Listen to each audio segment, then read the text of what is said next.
একটু অয়েলি, এটা কি করে খাবো আমি? তাও একবার খেয়ে দেখি। একটুও ভালো না। চিংড়ি মাছের পিসটাও কেমন ছোট, কোনো স্টার্টারই দেখে টেস্টি হয়নি। এটাও তো কেমন কাঁচা, কিছুই খেতে পারছি না ঠিকঠাক করে। চিকেন কাবাব, প্রন ফ্রাই 2 প্লেটের বেশি তো খেতেই পারলাম না। ভেবেছিলাম জিলেপিটা অ্যাটলিস্ট 3-4 পিস খেয়ে নেব। এটাও তো একটুও ভালো হয়নি, ভীষণই মিষ্টি, আর খাওয়া যাবে না, দূর। ও গড, বিয়ে বাড়িতে যা ক্রাউড আর গরম, গ্রুম আর ব্রাইডের সামনে তো যাওয়াই যাচ্ছে না। একটু এসি তো লাগাতে পারতো। আর মকটেলটাও ভালো না, এই নিয়ে 4 নম্বর মকটেল খাচ্ছি, একটাও ভালো লাগলো না। ধুর, কি যে করেছে। স্টার্টার তো 2-3 বারের বেশি খেতেই পারলাম না। বিরিয়ানিটাও তেমন একটা ভালো হয়নি, চালগুলো কেমন মোটা আর মাংসের পিসটাও কেমন ছোট।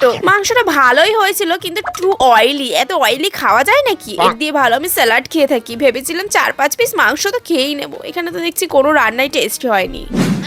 রসগোল্লার সাইজটা একটু ছোট হয়ে গেছে, আর একটু বড় হলে ভালো হতো। আরো 3-4 রকমের মিষ্টি যে কেন রাখলো না সত্যি। এই নিয়ে 4 নম্বর রসগোল্লা খাচ্ছি, তেমন একটা ভালো লাগলো না। ভালো লাগলে না আরো 10 পিস খেতে পারতাম।